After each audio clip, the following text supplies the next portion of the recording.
আসসালামু আলাইকুম। সংবাদে আপনাদের সবাইকে স্বাগতম জানাচ্ছি আমি নুসরাত। শুরুতেই সংবাদ শিরোনাম।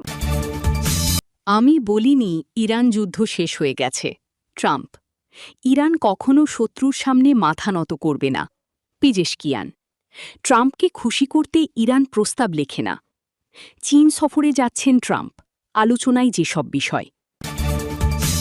দর্শক, এতক্ষণ শুনছিলেন সংবাদ শিরোনাম। এখন বিস্তারিত।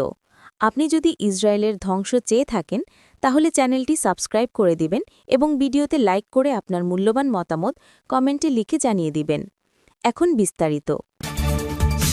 মার্কিন প্রেসিডেন্ট ডোনাল্ড ট্রাম্প স্পষ্ট করে জানিয়েছেন, ইরানের বিরুদ্ধে যুদ্ধ শেষ হয়ে গেছে এমন মন্তব্য তিনি করেননি।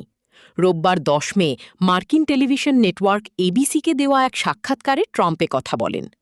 ইরানের সমৃদ্ধ ইউরেনিয়ামের মজুদ জব্দ করার বিষয়ে তিনি বলেন, আমরা কোনো এক সময় সেটি পেয়ে যাব, আমরা যা চাইব তাই, এর ওপর আমাদের নজরদারি রয়েছে। ট্রাম্প বলেন, ইরানের উচ্চমাত্রায় সমৃদ্ধ ইউরেনিয়াম এখনও দেশটির পারমাণবিক স্থাপনার ধ্বংসস্তূপের নিচে থাকতে পারে, তবে সেটি নিয়ে উদ্বিগ্ন নয় যুক্তরাষ্ট্র। তিনি আরও বলেন, পুরো বিষয়টি মার্কিন সামরিক বাহিনীর নজরদারিতে রয়েছে। ইউরেনিয়ামের কাছে কেউ যাওয়ার চেষ্টা করলে তাকে উড়িয়ে দেওয়া হবে বলেও সতর্ক করেন তিনি। ইরানের বিরুদ্ধে যুদ্ধ শেষ হয়ে গেছে কিনা এমন প্রশ্নের উত্তরে ট্রাম্প বলেন, আমি বলিনি ইরানের বিরুদ্ধে যুদ্ধ শেষ হয়ে গেছে। আমি বলেছি তারা পরাজিত হয়েছে, কিন্তু তার মানে এই নয় যে তাদের বিরুদ্ধে কাজ শেষ। আমরা আরও ২ সপ্তাহ সেখানে থাকতে পারি এবং প্রতিটি লক্ষ্যবস্তুতে আঘাত হানতে পারি। তিনি আরও বলেন, আমাদের কিছু নির্দিষ্ট লক্ষ্য ছিল এবং আমরা সম্ভবত সেগুলোর ৭০% অর্জন করেছি। আমাদের আরও কিছু লক্ষ্য আছে যা আমরা অর্জন করতে পারি, কিন্তু আমরা যদি তা নাও করি সেটাও হবে কেবল শেষ মুহূর্তের কিছু কাজ। আমরা যদি সেটাও না করি তারপরও তাদের পুনর্গঠন করতে বহু বছর লেগে যাবে। এদিকে ইরানের যুদ্ধবিরতির জবাব কি সম্পূর্ণ অগ্রহণযোগ্য বলে মন্তব্য করেছেন মার্কিন প্রেসিডেন্ট। তেহরানের প্রতিক্রিয়া পাওয়ার পরই সামাজিক যোগাযোগ মাধ্যমে ক্ষোভ প্রকাশ করেন তিনি। ইরানকে ঘিরে আবারও কঠোর হুঁশিয়ারি দেন মার্কিন প্রেসিডেন্ট। যুক্তরাষ্ট্রের সঙ্গে যে কোনো আলোচনা আত্মসমর্পণ বা পিছু হটা নয়, বরং জাতীয় অধিকার আদায় ও জাতীয় স্বার্থ রক্ষার লড়াই বলে মন্তব্য করেছেন ইরানের প্রেসিডেন্ট মাসুদ পেজেশকিয়ান।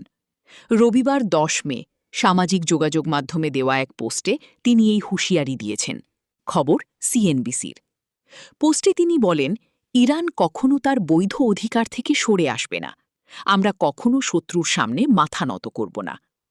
পেজেশকিয়ান বলেন, আলোচনা বা সংলাপের কথা উঠলেই সেটিকে আত্মসমর্পণ বা পিছু হটা ভাবার সুযোগ নেই। এর উদ্দেশ্য হল ইরানি জনগণের অধিকার নিশ্চিত করা এবং দৃঢ়ভাবে জাতীয় স্বার্থ রক্ষা করা। এর কিছুক্ষণ আগেই ইরানের রাষ্ট্রীয় গণমাধ্যম জানায়, দেশটির বিরুদ্ধে চলমান আগ্রাসন বন্ধে যুক্তরাষ্ট্রের সর্বশেষ প্রস্তাবের আনুষ্ঠানিক জবাব দিয়েছে তেহরান।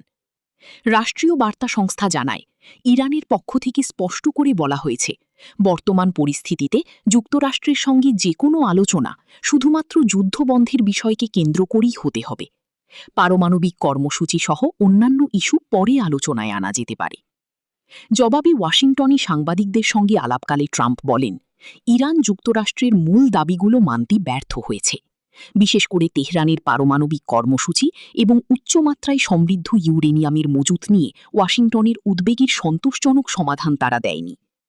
ট্রাম্প অভিযোগ করেন, ইরান প্রায় ৫ দশক ধরে আন্তর্জাতিক সম্প্রদায় ও যুক্তরাষ্ট্রের সঙ্গে সময়ক্ষেপণের কৌশল অনুসরণ করছে। যুদ্ধবিরতি নিয়ে ইরানের সর্বশেষ প্রস্তাব প্রত্যাখ্যান করায় যুক্তরাষ্ট্রের প্রেসিডেন্ট ডোনাল্ড ট্রাম্পের বিরুদ্ধে এবার কড়া প্রতিক্রিয়া জানিয়েছে তেহরান। বিষয়টির সঙ্গে সংশ্লিষ্ট সূত্রের বরাতে ইরানের আধা সরকারি সংবাদ সংস্থা তাসনিম বলেছে, ট্রাম্পকে খুশি করতে ইরানে কেউ কোনো প্রস্তাব লেখে না। সূত্রটি আরও জানায়, ওয়াশিংটনের আগের প্রস্তাবটি তেহরান প্রত্যাখ্যান করেছে, কারণ ইরানের মতে সেটি ছিল ট্রাম্পের অতিরিক্ত দাবির কাছে আত্মসমর্পণ করাতে চাপ প্রয়োগের চেষ্টা। সূত্রটি আরও বলে, ট্রাম্পকে খুশি করতে ইরানে কেউ কোনো পরিকল্পনা লেখে না। আলোচক দল কেবল ইরানি জাতির অধিকার রক্ষার বিষয়টি বিবেচনায় রাখে। ট্রাম্প এতে অসন্তুষ্ট হলে সেটাই বরং ভালো। এছাড়া সূত্রটির মতে ট্রাম্প বাস্তবতা মেনে নিতে পারেন না, আর সে কারণেই তিনি বারবার ইরানের কাছে পরাজিত হচ্ছেন। এদিকে যুক্তরাষ্ট্রের দেওয়া প্রস্তাবের বিপরীতে যুদ্ধবন্ধে ইরানের দেওয়া জবাব প্রত্যাখ্যান করেছেন প্রেসিডেন্ট ডোনাল্ড ট্রাম্প। এর আগে মধ্যস্থতাকারী দেশ পাকিস্তানের মাধ্যমে নিজেদের জবাব দিয়েছিল তেহরান। রোববার কোনো বিস্তারিত তথ্য না দিয়ে নিজের সামাজিক যোগাযোগ মাধ্যম ট্রুথ সোশ্যালে ট্রাম্প লেখেন, আমি মাত্রই ইরানের তথাকথিত প্রতিনিধিদের পাঠানো জবাবটি পড়লাম। এটি আমার পছন্দ হয়নি, পুরোপুরি অগ্রহণযোগ্য। 3 দিনের রাষ্ট্রীয় সফরে আগামী বুধবার 13 মে চীন যাচ্ছেন মার্কিন প্রেসিডেন্ট ডোনাল্ড ট্রাম্প। চলমান মধ্যপ্রাচ্য সংকট, বৈশ্বিক ভূ-রাজনৈতিক উত্তেজনা এবং যুক্তরাষ্ট্র চীন সম্পর্কে টানাপোড়েনের মধ্যে এই সফরকে অত্যন্ত গুরুত্বপূর্ণ হিসেবে দেখছেন আন্তর্জাতিক বিশ্লেষকরা। হোয়াইট হাউস সূত্রের বরাতে জানা গেছে, সফরকালে ট্রাম্পের প্রধান বৈঠক হবে চীনা প্রেসিডেন্ট শি জিনপিংয়ের সঙ্গে। এই বৈঠকে একাধিক আন্তর্জাতিক ও দ্বিপাক্ষিক ইস্যু নিয়ে আলোচনা হবে। আলোচনার অন্যতম কেন্দ্রবিন্দু থাকবে মধ্যপ্রাচ্যে চলমান যুদ্ধ পরিস্থিতি, বিশেষ করে ইরানের উপর চীনের প্রভাব কাজে লাগিয়ে একটি স্থায়ী শান্তি প্রক্রিয়া শুরু করার বিষয়ে যুক্তরাষ্ট্রের পক্ষ থেকে চাপ দেওয়া হতে পারে। ট্রাম্প মনে করেন, চীন যদি ইরানের সঙ্গে জ্বালানি তেল ও বাণিজ্যিক সহযোগিতা কমায়, তাহলে তেহরান শান্তি প্রস্তাবের দিকে এগোতে বাধ্য হবে। সফরে রাশিয়া ও ইউক্রেনের চলমান যুদ্ধ গুরুত্ব পাবে, বিশেষ করে রাশিয়া ও ইরানের কাছে চীনের সম্ভাব্য দ্বৈত ব্যবহারযোগ্য প্রযুক্তি ও সামরিক সরঞ্জাম সরবরাহের বিষয়টি নিয়ে কঠোর আলোচনা হওয়ার সম্ভাবনা রয়েছে। যুক্তরাষ্ট্র চীন দীর্ঘদিনের বাণিজ্য যুদ্ধ, শুল্ক নীতি এবং গত বছরের অক্টোবরের বাণিজ্য বিরতির মেয়াদ বাড়ানো নিয়েও আলোচনা হতে পারে। দুই দেশের আপনি যদি আমাদের চ্যানেলে নতুন হয়ে থাকেন, তাহলে চ্যানেলটি সাবস্ক্রাইব করে দিন।